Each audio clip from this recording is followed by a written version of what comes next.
Hit 96.7 FM special ന്യൂസുമായി ഷാബു.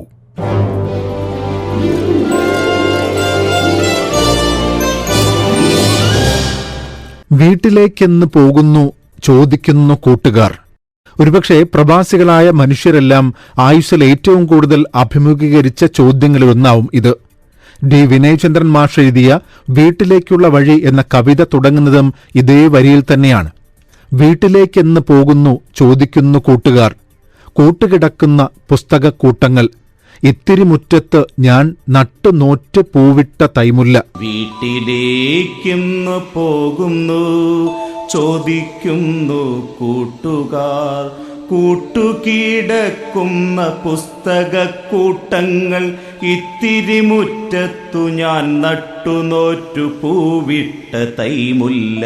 പടിവാതിലോളം പറന്നു മറയുന്ന കൊച്ചരിപ്രാവ്, കലണ്ടറിൽ ചൂട്ടുകത്തിച്ചു കിടക്കും അവധികൾ. വീടുമായുള്ള ആത്മബന്ധത്തെക്കുറിച്ച് കൃത്യമായി പറയാൻ കഴിയുന്നത് കുറച്ചുകാലമെങ്കിലും വീട് വിട്ടുമാറി നിന്നവർക്കായിരിക്കും. അതുകൊണ്ടാണ് പ്രവാസികൾ വിനയചന്ദ്രൻ മാഷിന്റെ കവിത നെഞ്ചോട് ചേർത്തു വയ്ക്കുന്നത്. എന്നാൽ ഏതാണ്ട് എല്ലാ സാമൂഹ്യ സാംസ്കാരിക വിഷയങ്ങളിലും ഉണ്ടായതുപോലൊരു ഐ ഡോണ്ട് കെയർ സമീപനം വീടിന്റെ കാര്യത്തിലും നമുക്കും ഉണ്ടായിക്കഴിഞ്ഞോ എന്നൊരു അന്വേഷണത്തിന്റെ ഭാഗമാണ് ഈ സ്പെഷ്യൽ ന്യൂസ്.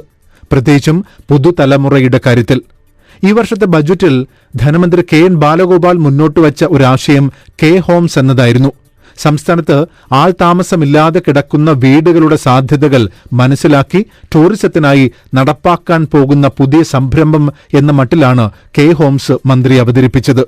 പുതിയ പദ്ധതിയിലൂടെ വീട്ടുടമകൾക്ക് വരുമാനത്തിനപ്പുറം ഒഴിഞ്ഞുകിടക്കുന്ന വീടിന്റെ സുരക്ഷയും പരിപാലനവും ഉറപ്പുവരുത്താൻ സാധിക്കുമെന്ന് ബജറ്റ് പ്രഖ്യാപന വേളയിൽ മന്ത്രി പറഞ്ഞു.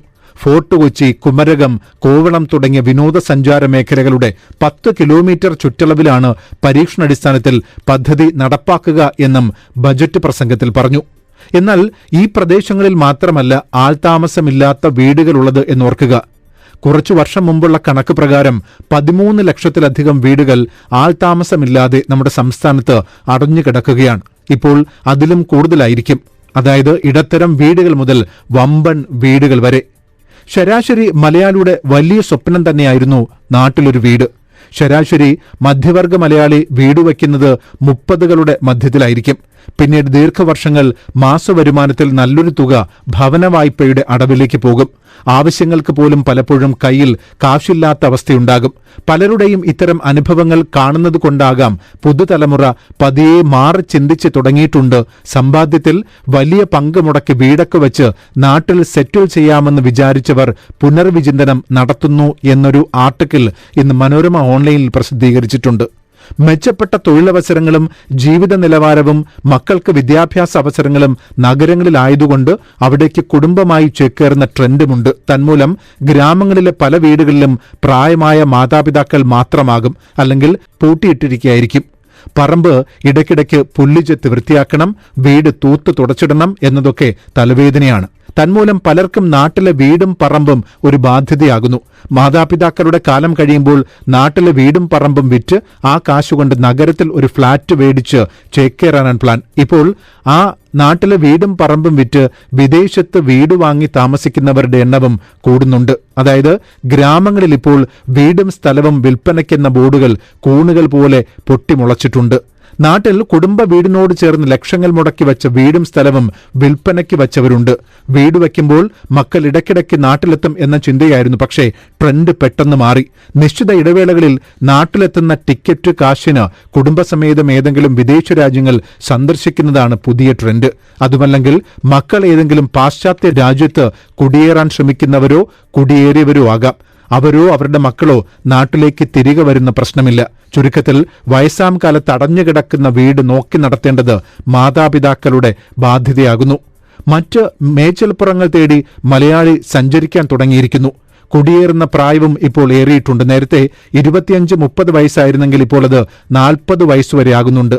നാട്ടിൽ ചില്ലറ ജോലിയൊക്കെ ചെയ്തിട്ടും പച്ച പിടിക്കാതാകുമ്പോൾ കുടിയേറ്റത്തെക്കുറിച്ച് ചിന്തിക്കും. പഠന വിസയിലോ മറ്റോ വിമാനം കയറും. നാട്ടിൽ തുച്ഛമായ ശമ്പളത്തിൽ ജോലി ചെയ്തിരുന്ന പലരും, നഴ്സുമാരും പ്രൊഫഷണലുകളുമൊക്കെ ഇപ്പോൾ ഇങ്ങനെ ധാരാളമായി കുടിയേറുന്നുണ്ട്. പഴയ തലമുറയും മാറുന്നുണ്ട് എന്നൊരു ഭാഗം അതിലുണ്ട്. മാറ്റത്തെ പോസിറ്റീവായി കണ്ട് മക്കളെ പിന്തുണയ്ക്കുന്ന ധാരാളം മാതാപിതാക്കളുമുണ്ട്. ജോലിയിൽ നിന്നും വിരമിച്ച ശേഷം നാട്ടിലുള്ള വീടും പൂട്ടി കൊച്ചുമക്കളെ നോക്കാനായി മക്കളുടെ അടുത്തേക്ക് പറക്കുന്ന ധാരാളം ആളുകൾ. അതുപോലെ മക്കൾ നാട്ടിൽ നിർത്തിയിട്ട് പോയ കൊച്ചുമക്കളുടെ പരിപാലനം ഭംഗിയായി നിർവഹിക്കുന്നവരും ധാരാളമുണ്ട്. മക്കൾ നാട്ടിൽ നിൽക്കാൻ പോകുന്നില്ല എന്ന തിരിച്ചറിവിൽ വീടും വിശാലമായ പറമ്പും വിറ്റ് നഗരങ്ങളിലെ ഫ്ളാറ്റുകളിലേക്ക് ചേക്കേറുന്ന മാതാപിതാക്കളുമുണ്ട്.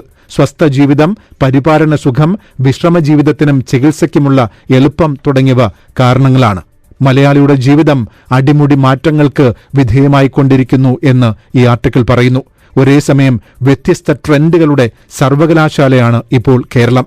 പണ്ട് നാടുവിടുന്ന ശരാശരി മലയാളിയുടെ ജീവിതം ഇനി പറയുന്ന വിധമായിരുന്നു. വിദ്യാഭ്യാസം കഴിഞ്ഞ് വിസ ഒപ്പിച്ച് വിദേശത്തേക്ക് പോകുന്നു, വിവാഹം കഴിക്കുന്നു, എല്ലുമുറിയെ പണിയെടുത്ത് പരമാവധി കാശുണ്ടാക്കുന്നു, പഴയ വീട് പുതുക്കുന്നു അല്ലെങ്കിൽ പുതിയത് വയ്ക്കുന്നു.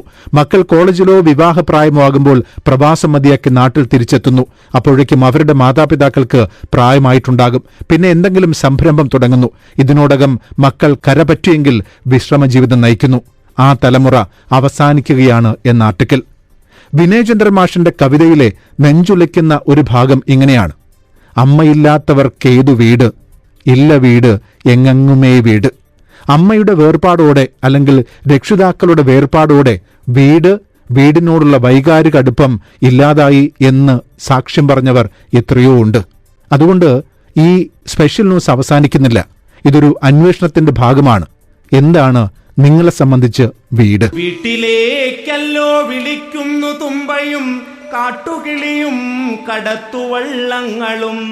വീട്ടിൽ നിന്നല്ലോ ഇറങ്ങി നടക്കുന്നു തോറ്റവും ചിങ്ങനിലാവും കരച്ചിലും. വീട്ടിലേക്കെന്നു പോകുന്നു ചോദിക്കുന്നു കൂട്ടുകാർ.